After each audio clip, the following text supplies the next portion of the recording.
हिंदी साई समागम चैनल पर सभी मित्रों का हार्दिक स्वागत और अभिनंदन है। मित्रों, आज हम उत्तराखंड एलटी जो सिलेबस में लगा हुआ है, शिक्षण अभिरुचि से संबंधित टीचिंग एबिट्यूड जो आपके सिलेबस में लगा हुआ है, इससे संबंधित जो 27 महत्वपूर्ण टॉपिक है, उसमें एक महत्वपूर्ण टॉपिक लगा हुआ है व्यक्तित्व यानी पर्सनैलिटी। तो इस पर्सनैलिटी पर हम चर्चा करेंगे। इसके साथ मैंने इसमें एक जोड़ा है लेक्चरर प्री।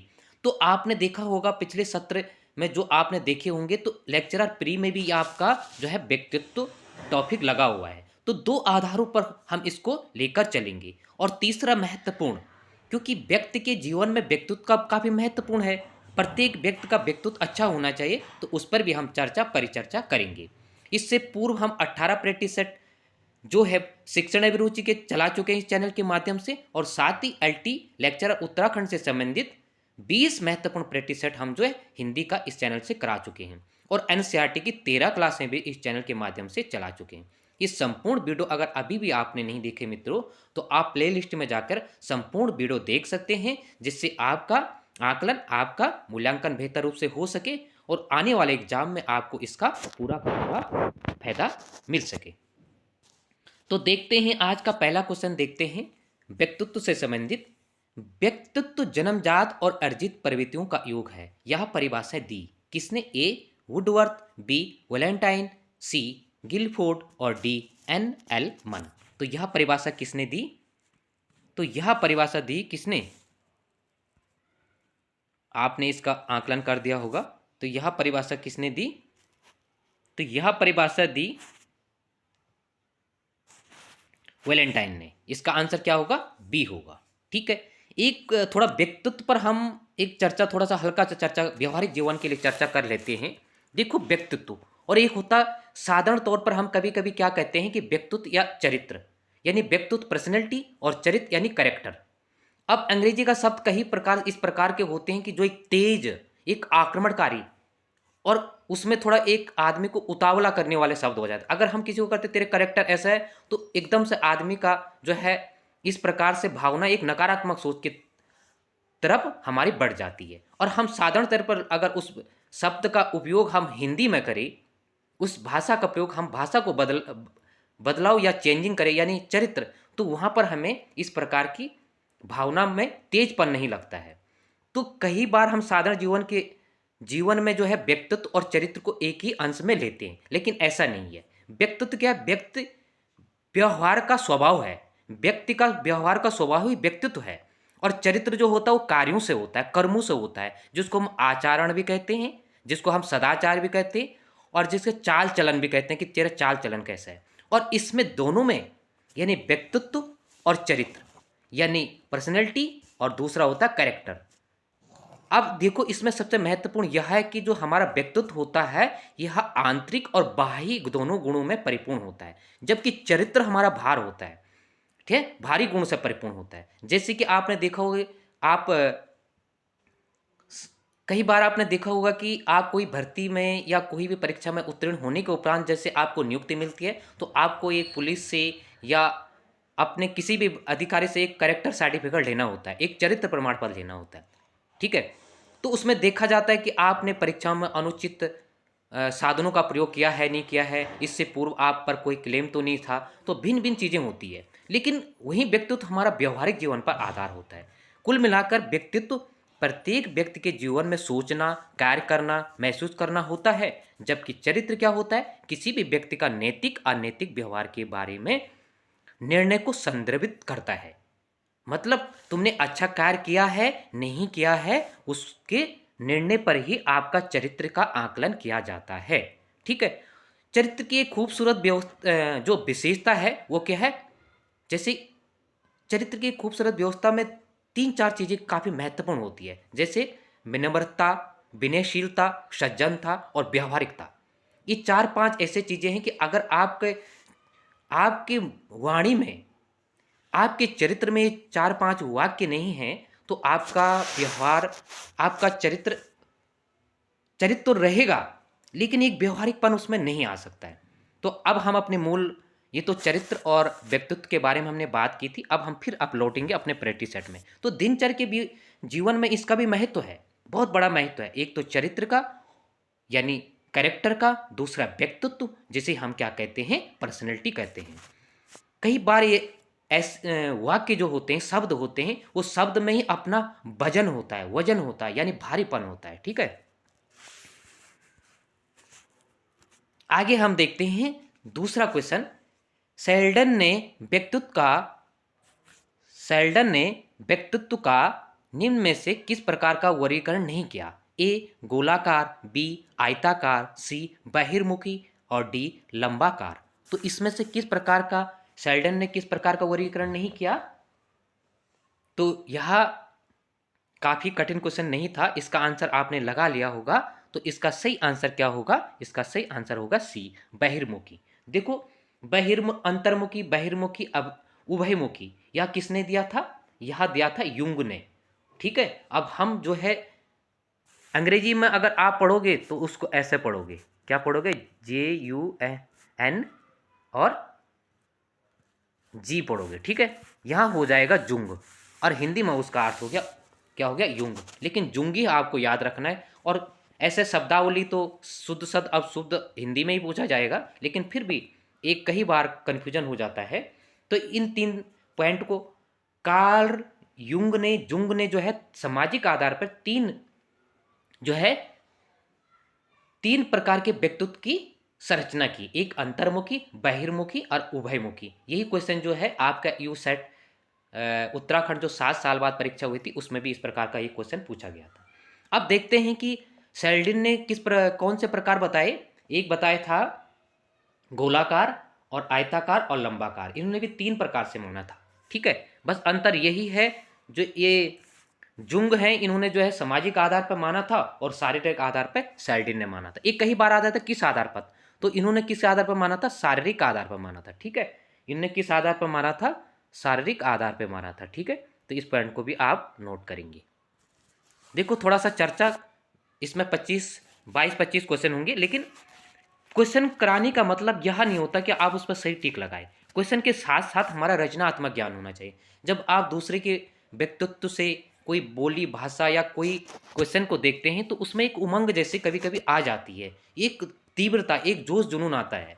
तो पढ़ने का आधार यही होता है कि हमारी स्मृतियाँ जगने के लिए हमारे रोंगटे भी खड़ा होना बहुत जरूरी है, लेकिन फिर उसके बाद अपना सिलेबस को भी टोटलना हमारे लिए बहुत महत्वपूर्ण होता है। तीसरा क्वेश्चन देखते हैं। मोनोसामाजिक सिद्धांत के प्रतिपादक थे?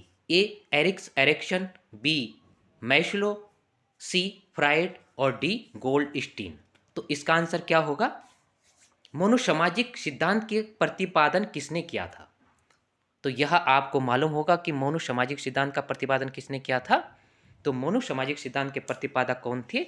यह थे एरिक्सन थे। ठीक है, और एरिक्सन जो है मोनोसामाजिक के कितने सिद्धांत बताए थे? 8 अवस्थाएं बताई थी। ठीक है, इस पॉइंट को भी आप नोट रखेंगे। ठीक है, 8 अवस्थाएं इन्होंने बताई थी। आगे हम देखेंगे चौथा नंबर का प्रश्न। एक अच्छे व्यक्तित्व के गुण का कौन सा लक्षण नहीं है? एक अच्छे व्यक्तित्व में कौन से गुण होने चाहिए, और उन गुणों में से कौन सा यह लक्षण नहीं होगा? कौन सा नहीं होगा? ए शारीरिक, बी मानसिकता, सी संवेगात्मकता और डी अनैतिकता। तो अच्छा गुण कौन सा नहीं हो सकता है? व्यक्तित्व के बारे में, ये पूरा टॉपिक व्यक्तित्व के बारे में है। ठीक है,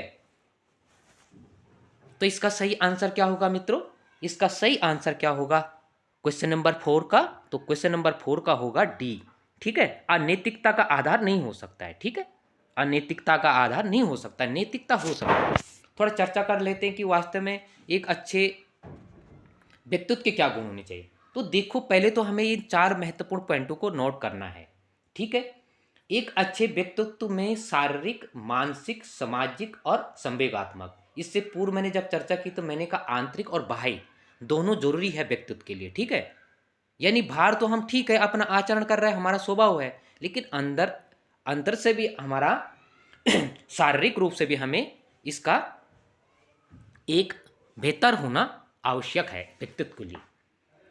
तो ये 4 पॉइंट आपको नोट करने हैं, एक शारीरिक, मानसिक, सामाजिक और संवेगात्मक। उसके साथ साथ जो अन्य विशेषताएं हैं, सतत विकास, आत्मचेतना, समायोजन, नैतिकता, दृढ़ इच्छा शक्ति, सामाजिकता, संवेगात्मक स्थिरता, अनिश्चितता नहीं, एकता और समाकलन।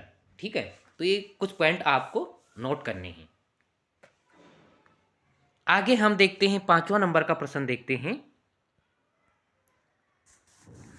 व्यक्तित्व की शील गुण के आधार पर किसने सिद्धांत नहीं दिया? जो व्यक्तित्व के शील गुण, देखो व्यक्तित्व के काफी सिद्धांतकार हैं, कम से कम 10 से 12 सिद्धांतकार तो हैं ही, जिसमें से 4-5 सिद्धांतकार हमें से पूछे ही जाते हैं। लेकिन यहां पर क्या कह रहा है? शील गुण के आधार पर। ए अल्पोर्ट का सिद्धांत, बी कैटल का सिद्धांत, सी फ्राइड का सिद्धांत और डी पंचकारक मॉडल। ठीक है, तो इसका सही क्या होगा? तो इसका आकलन आपने कर दिया होगा कि व्यक्तित्व का किसने सिद्धांत नहीं दिया था। शील गुण के आधार पर कह रहा है, व्यक्तित्व का तो बहुत सिद्धांतकार थे, है ना, तो इसका आपने आकलन कर दिया होगा। तो इसका कौन सा नहीं होगा? पांचवें का, तो पांचवें का फ्राइड नहीं होगा। ठीक है, शील गुण के आधार पर फ्राइड ने नहीं दिया था।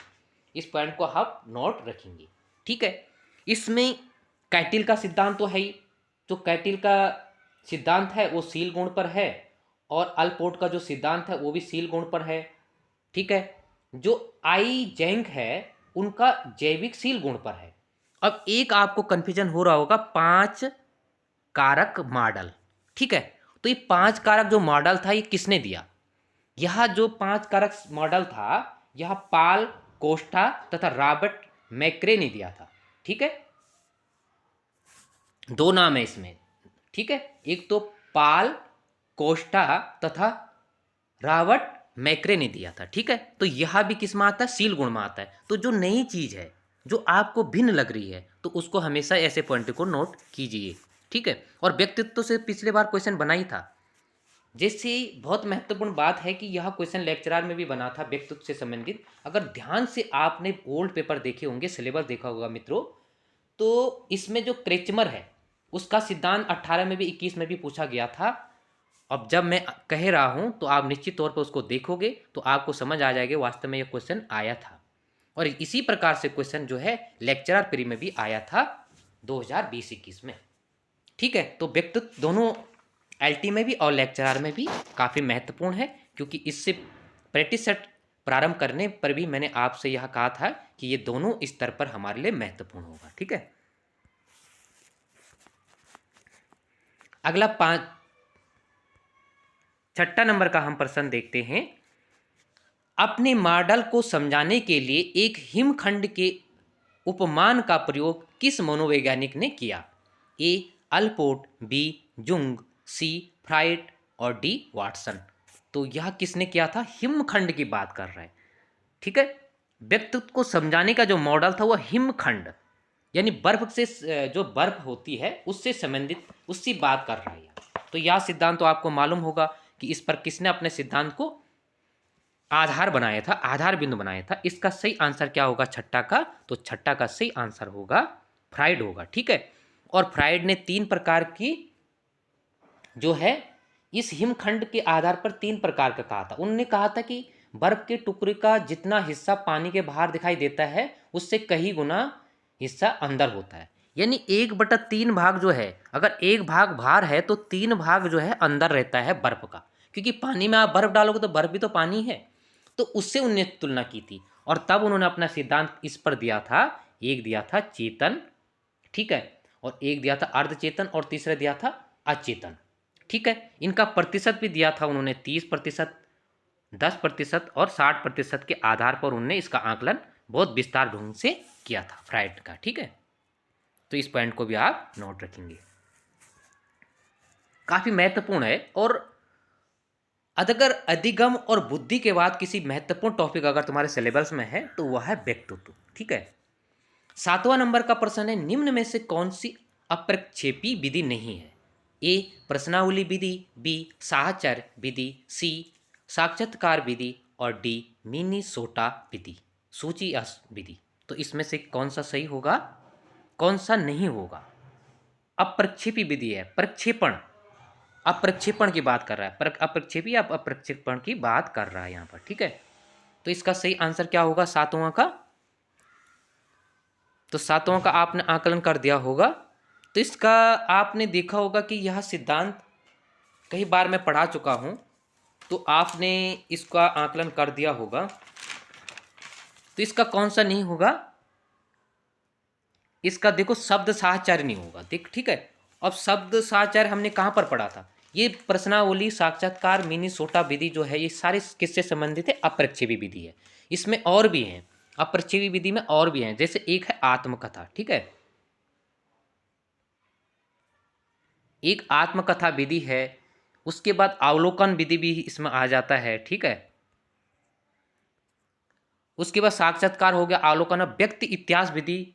ठीक है, व्यक्ति इतिहास विधि इसमें आ जाएगा। एक 16 है। ठीक है, ध्यान रख लेना, कभी जैसे हम प्रश्नावली, साक्षात्कार और आत्मकथा या व्यक्ति इतिहास पढ़ते हैं और उसमें ये दोनों चीजें आ जाती हैं, यानी मिनीसोटा विधि, तो हमें कंफ्यूजन हो जाता है कि एक नाम, थोड़ा नाम में भ्रम हो जाता है, इसलिए हम इसे अप्रक्षेपी विधि में हमारी सोच वहां तक नहीं पहुंचती। और दूसरा 16 पीएफ परीक्षण। ठीक है, पीएफ परीक्षण कई बार पूछा जाता है, तो यह भी जो कैटिल ने दिया था, यह भी किस में आएगा? अप्रक्षेपी विधि में आएगा। तो इस पॉइंट को भी आप नोट रखेंगे। ठीक है, इस शब्द सहचर नहीं है। ठीक है, शब्द सहचर आपने कहाँ पढ़ा होगा? यह बुद्धि में, आपने विकास अधिगम में पढ़ा होगा आपने। ठीक है, अगला आठवां नंबर का प्रश्न है, प्रकृति के आधार पर व्यक्तित्व का वर्गीकरण किसने किया? प्रकृति के आधार पर व्यक्तित्व का जो है वर्गीकरण किसने किया? तो किसने किया होगा?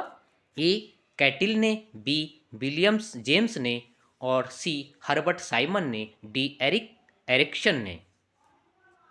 तो इसका सही आंसर क्या होगा? तो इसका सही आंसर आपने आकलन कर दिया होगा, तो इसका सही आंसर होगा बी, यानी विलियम जेम्स ने। ठीक है, और विलियम जेम्स को आपने स्टार्ट में पढ़ा होगा अधिगम से। ठीक है,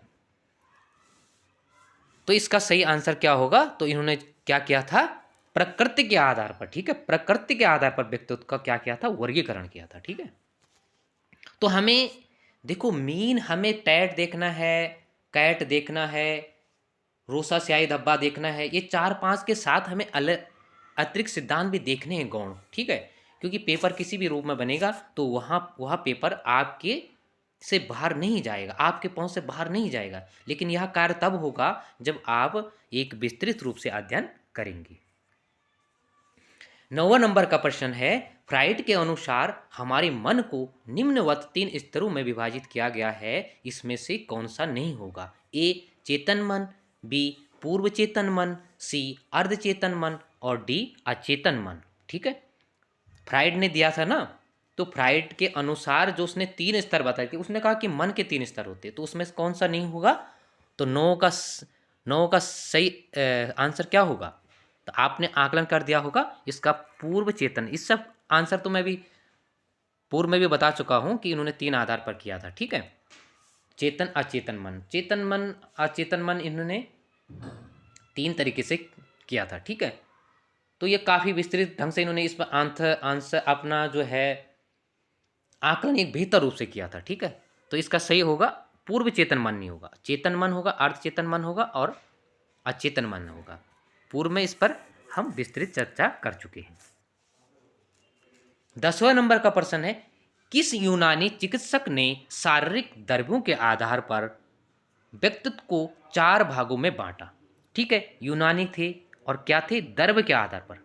ठीक है, तो आपने एक पॉइंट, महत्वपूर्ण तथ्य को आप नोट कर लेना कि आपने सिद्धांतकार और सिद्धांत तो देखने हैं, लेकिन शारीरिक रूप से किस रचना में की है? किसी ने जो है रंग के आधार पर की, किसी ने व्यवहारिकता के आधार पर की, किसी ने प्राकृतिक आधार पर की, किसी शारीरिक रचना के आधार पर की। ठीक है, और किसी ने शारीरिक जो है द्रव्यों के आधार पर की। तो इन पॉइंटों को भी आप नोट करेंगे। तो इसका सही आंसर क्या होगा? ए क्रेचमर, बी सैल्डिन, और सी हिप्पोक्रेट्स, और डी कार्ल जुंग। तो क्या होगा इसका? शारीरिक द्रव्यों के आधार पर किसने की थी? तो इसका सही आंसर क्या होगा 10वां का? तो 10वां का सही आंसर क्या होगा? हिप्पोक्रेट्स ने। ठीक है, और हिप्पोक्रेट्स का एक नाम आता है कि पहला जो है व्यक्तित्व के पहले सिद्धांतकार भी यही थे। इस पॉइंट को कई बार आ जाता है।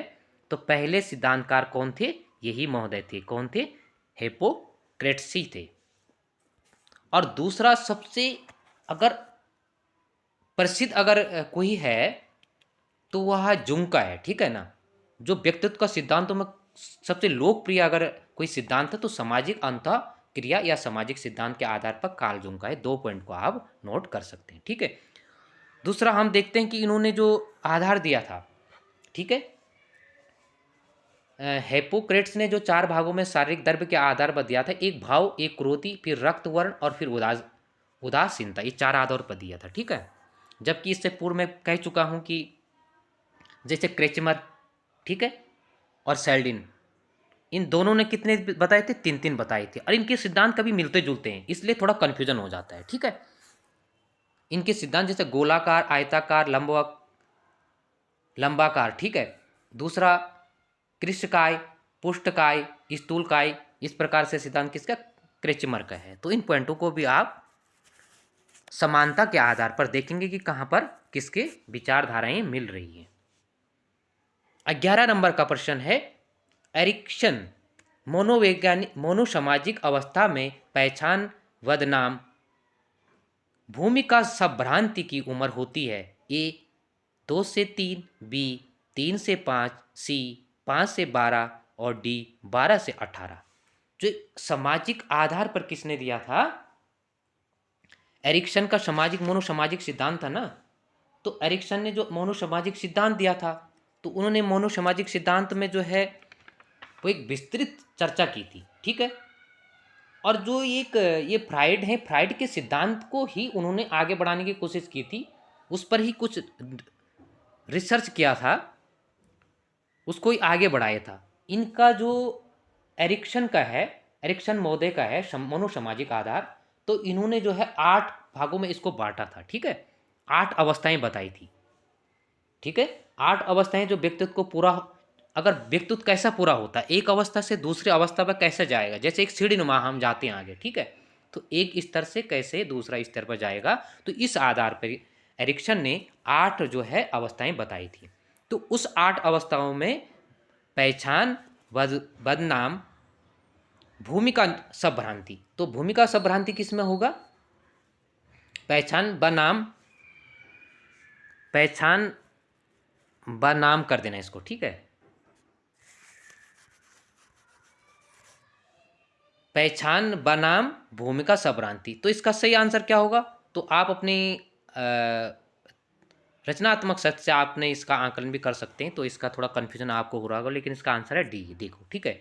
अब यह अवस्था जो होती है ये किशोरावस्था होती है। अब किशोरावस्था ऐसा नहीं कि ये संज्ञानात्मक विकास में ही है, किशोरावस्था से संबंधित हर कहीं पर क्वेश्चन पूछा ही जाता है, तो इन तथ्यों को भी आप नोट कर लेना, ठीक है। अब एक बार इनकी चर्चा कर लेते। एरिक्सन ने किस आधारों पर 8 भागों में बांटा था?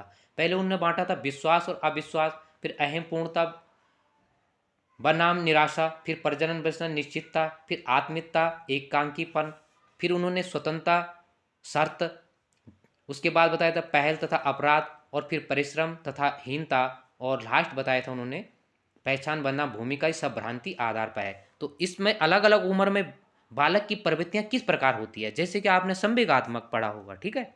तो इसी आधार पर एरिक्सन, कई बार मनोसामाजिक बात तो बहुत बार पूछा जाता है, ठीक है। ये मोनोसामाजिक पूछा जाता है। इससे पूर्व हमने एक क्वेश्चन किया था, वह मोनोसामाजिक सिद्धांत, इसके पूर्व भी हमने इस पर चर्चा की थी, ठीक है। तो ये 8 भागों में बांटा गया। कभी डायरेक्ट क्वेश्चन पूछा जाता है कि एरिक्सन का मोनोसामाजिक आधार कितने भागों में बांटा गया था। 12 नंबर का प्रश्न है, प्रासंगिक अंतर्बोध परीक्षण, ठीक है। प्रासंगिक अंतर्बोध परीक्षण निम्न में से किसका उदाहरण है?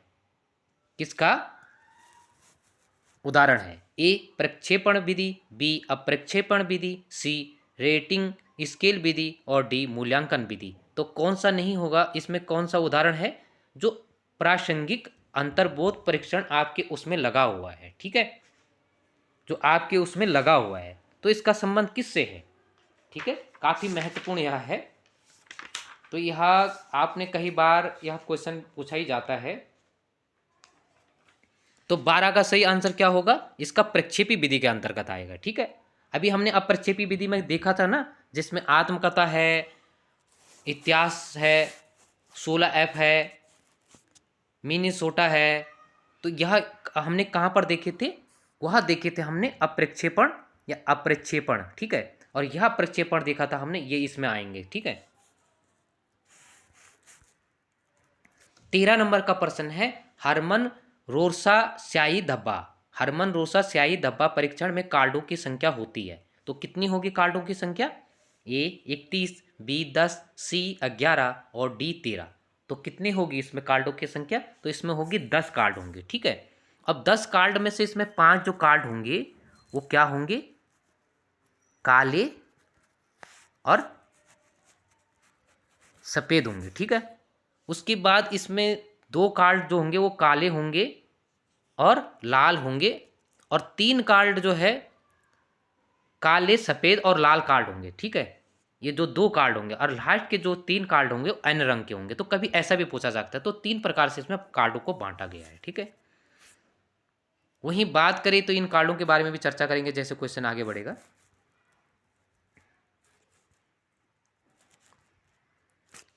आगे 14 नंबर का प्रश्न है इस प्रेंजर ने मूल्यों के आधार पर व्यक्तित्व का कौन सा प्रकार नहीं माना? ए धार्मिक, बी राजनीतिक, सी सामाजिक और डी व्यावहारिक। तो इस प्रेंजर ने कौन सा आधार पर नहीं माना? तो इसका आकलन आपने कर दिया होगा कि कौन सा आधार पर नहीं माना। तो इसका आंसर सही होगा, यानी डी, यानी व्यवहारिक आधार पर नहीं माना, ठीक है। और यहाँ राजनीतिक आपका आकलन गया होगा, लेकिन ऐसा नहीं है, ठीक है। तो कभी आपने थोड़ा सा अपने रचनात्मक की और अपनी बुद्धि को कई बार आपको थोड़ा अपना चिंतन मूल्यांकन करना ही पड़ेगा। अपनी तर्क शक्ति का प्रयोग ऐसे क्वेश्चन पर लगाना पड़ेगा, ठीक है। तो इसमें उन्होंने जो है स्पेंसर ने कितना बताया? 6 आधार बने थे, ठीक है ना। उसमें सैद्धांतिक, आर्थिक, धार्मिक, राजनीतिक, ठीक है, और सामाजिक और कलात्मक। 2 पॉइंट को आप नहीं भूलेंगे, समान तो समानता ही है, लेकिन एक पॉइंट आप कलात्मक, ठीक है, और दूसरा सैद्धांतिक को आप नहीं भूलेंगे। इन 6 आधारों पर उन्होंने अपना सिद्धांत को आगे बढ़ाया था, ठीक है। 15 नंबर का प्रश्न है निम्न में से आत्मनिष्ठ विधि नहीं है। आत्मनिष्ठ विधि नहीं है। ए आलोकन विधि, बी जीवन साक्षात्कार विधि, सी साक्षात्कार विधि और डी प्रश्नावली विधि। तो 15 का क्या होगा? किसकी बात कर रहा है? आत्मनिष्ठ विधि कर रहा है। देखो ये विधियां तो पूछता ही पूछता है, तो ध्यान अपना थोड़ा हार्ड आपको अवश्य लग रहा होगा, लेकिन जैसे मेरे कराने के बाद देखो, आप किसी भी चैनल में पढ़ो, कहीं कोचिंग सेंटर में पढ़ो, लेकिन उसके बाद आपको अपना अध्ययन करना ही पड़ेगा। और जो अध्ययन आपका होगा स्वतंत्र रूप से होगा, वहीं आपका आकलन, आपका विश्लेषण होगा। वहाँ आपकी तर्क शक्ति जब आप प्रयोग करोगे तो आपका अध्ययन एक बेहतर रूप से एक परिपक्वता की ओर बढ़ेगा। इतना मैं 100% कह सकता हूँ। ऐसा नहीं कि मैं चैनल पर पढ़ा रहा हूँ तो आप दिन भर यहीं देखो। मेरा कहने का यही है कि आप नोट भी, महत्वपूर्ण तथ्यों को आपको नोट करना पड़ेगा, और फिर आपको रचनात्मक के लिए आपको एकांत में, एक स्वच्छ वातावरण में, एक बेहतर वातावरण में आपको अध्ययन करना पड़ेगा, जहाँ से आपका गहराई से अध्ययन हो, गहनता से गहराई से अध्ययन हो सके। तो इसका सही आंसर क्या होगा? तो 15 का सही आंसर होगा प्रश्नावली, ठीक है। तो प्रश्नावली इसमें नहीं है, ठीक है। तो यह प्रश्नावली से संबंधित, देखो प्रश्नावली एक बार पूछा जाता है, ठीक है। एक प्रश्न उत्तर विधि होता है और एक प्रश्नावली है। तो देखो इस प्रश्नावली में भी कई बार डॉट आ जाता है, ठीक है। अब सबसे पहले तो इसको गाल्टन ने दिया था, लेकिन गाल्टन ने जो है मनोविज्ञान में इसको वास्तविक स्तर पर, धरातल पर उतारने का किसका था? वुडवर्थ का था। इससे बार में पहले भी पढ़ा चुका हूँ मैं इसको, ठीक है। एक प्रश्नावली में अंतर स्पष्ट कर चुका हूँ, एक प्रश्न उत्तर विधि, एक प्रश्नावली में। तो वुडवर्थ आप भूलेंगे नहीं, ठीक है। वुडवर्थ को आप भूलेंगे नहीं।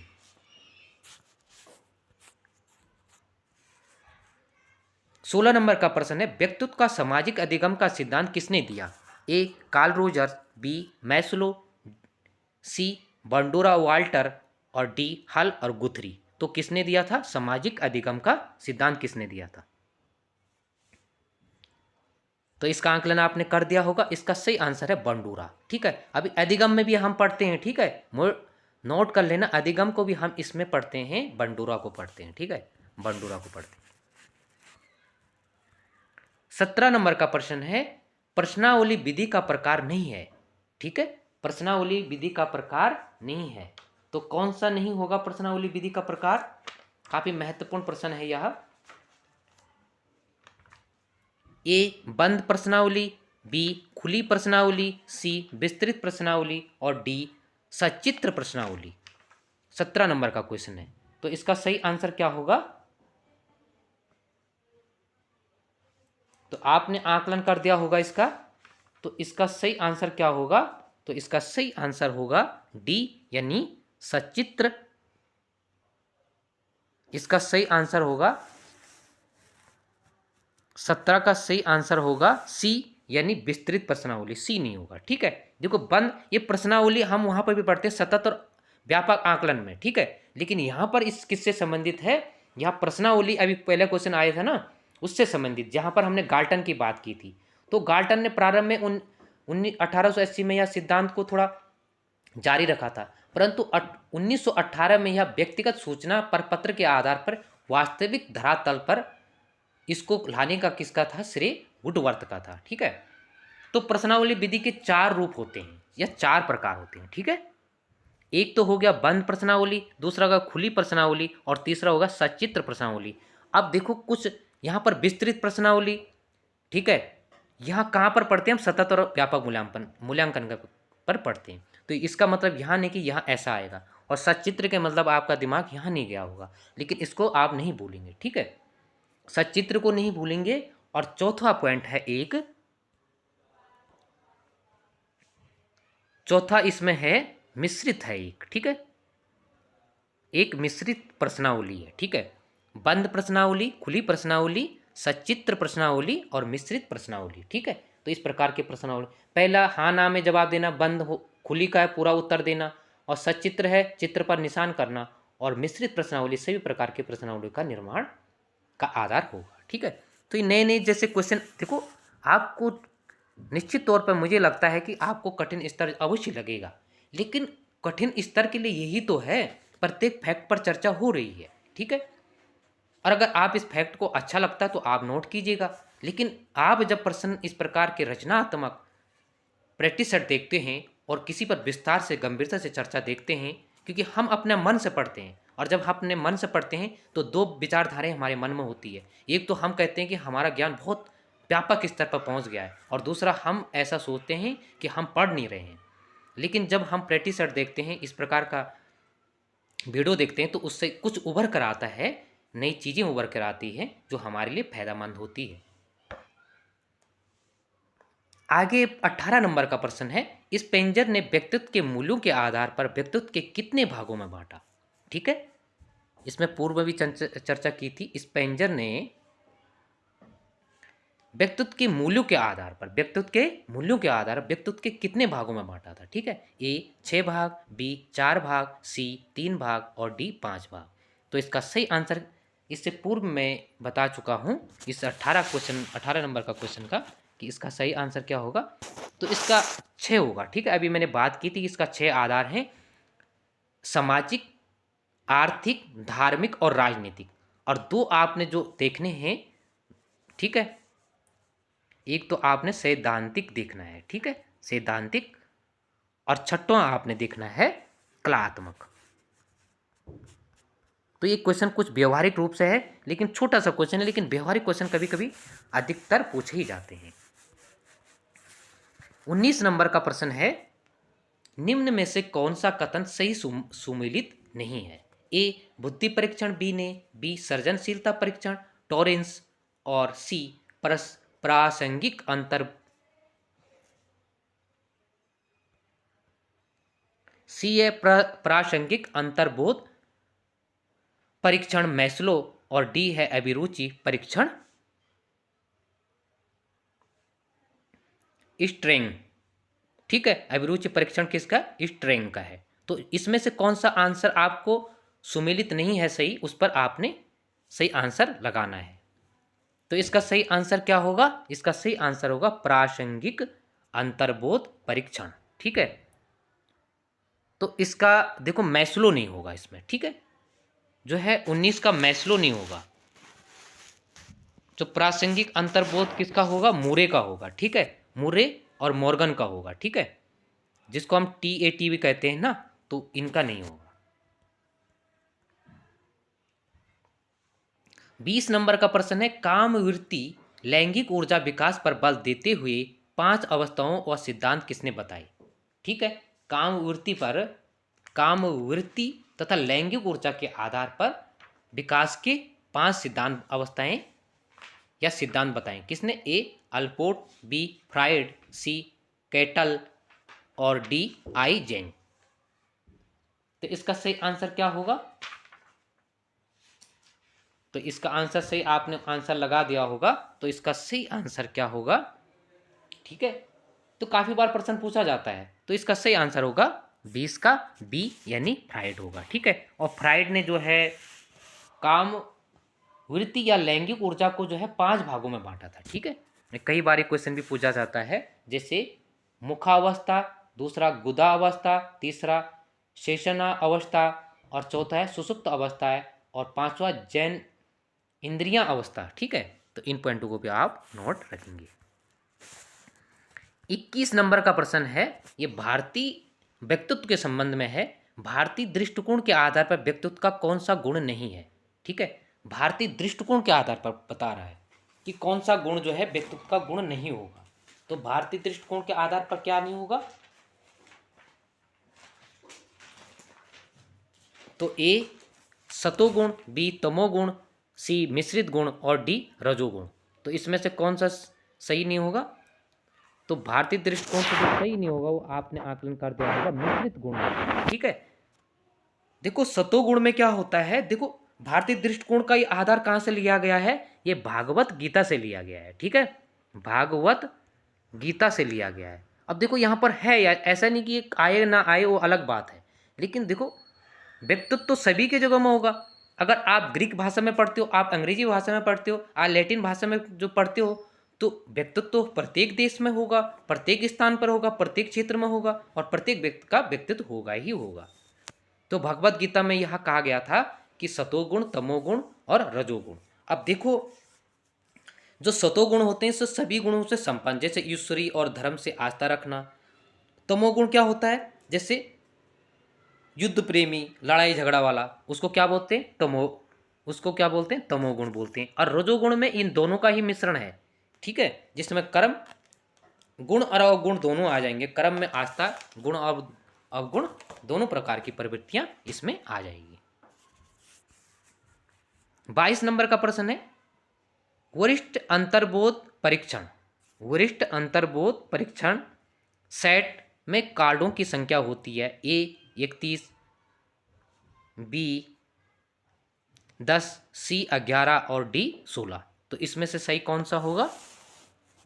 तो सेट आपने पहले पढ़ा टेट, फिर कैट पढ़ा होगा, फिर रोसा स्याही धब्बा पढ़ा होगा, लेकिन अब यहाँ पर सेट भी आ गया, तो इसमें कितना होगा? तो नए क्वेश्चन से कुछ ना कुछ उभर कर आएगा जरूर। तो इसका सही आंसर होगा डी यानी 16 बताया था। ठीक है, अब ये है क्या? ठीक है, इस पर भी चर्चा कर लेते हैं कि है क्या। देखो जो अंतर्बोध परीक्षण है इसके 2 भाग हैं। एक कैट है बालक अंतर्बोध परीक्षण और दूसरा वरिष्ठ अंतर्बोध परीक्षण। ठीक है, सेट है। ठीक है, अब इसमें देखो जो बालक अंतर्बोध परीक्षण है कैट है। ठीक है, ये कैट जो है इसमें 10 कार्ड हैं। इसमें कितने कार्ड हैं? 10 कार्ड हैं। और इसमें कितने कार्ड हैं? 16 कार्ड हैं। जो कैट है इसमें कितने साल की उम्र, जो एज होगी वह होगी 3 से 10। तो यह पॉइंट भी आप नोट कर लेंगे। और जो ये सेट है ये 50 वर्ष से ऊपर के अवस्था के जो व्यक्ति हैं उनके लिए है। 50 वर्ष से ऊपर के व्यक्तियों के लिए इस 2 पॉइंटों को है। ये परीक्षण वरिष्ठ जो है अंतर्बोध परीक्षण के अंतर्गत 2 परीक्षण है। पहला एक तो क्या है?